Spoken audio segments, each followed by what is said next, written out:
Socialism has come to the Republican Party because the president this week took a 10% stake in Intel.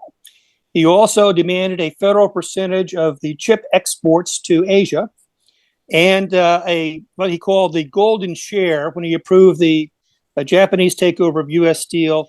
Bernie Sanders had this to say: "I'm so glad the Trump administration is in agreement with the amendment I offered 3 years ago." And that sort of sums up all of these stakes. And real philosophical conservatives, including today the editorial page of the Wall Street Journal, the Orange County Register, National Review, and conservatives across the country, and principled people in Congress who I don't always like, but even Rand Paul said, this is outrageous. This is a complete violation of everything we have stood for. And Republican MAGA members like to stand and holler about socialism and creeping socialism and all of that. And the big argument for carrying guns is so you need to have your guns in case they send the troops to take over your city.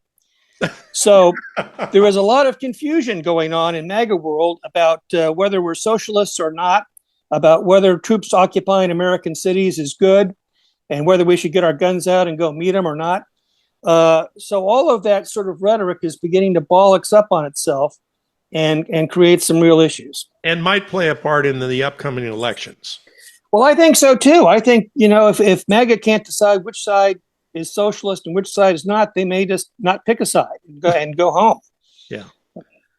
And which means they just won't vote. They won't vote, right, yeah.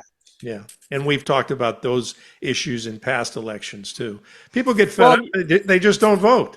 The election I came of age with was the 1974 post-Watergate election. Nixon had won 49 states. Republicans were riding high, but Republican voters were so disillusioned with the scandal and having thought that they'd been lied to by Nixon that they stayed home in droves. And in enough droves across the country that I think the Democrats got 70 House seats, took control of the Senate, set the stage for Jimmy Carter's election. Jerry Brown beat Hugh Flournoy by 3 points in a race that California's Republicans should have had as governor, changed the entire complexion of the state for a generation. Wow. So that's what can happen.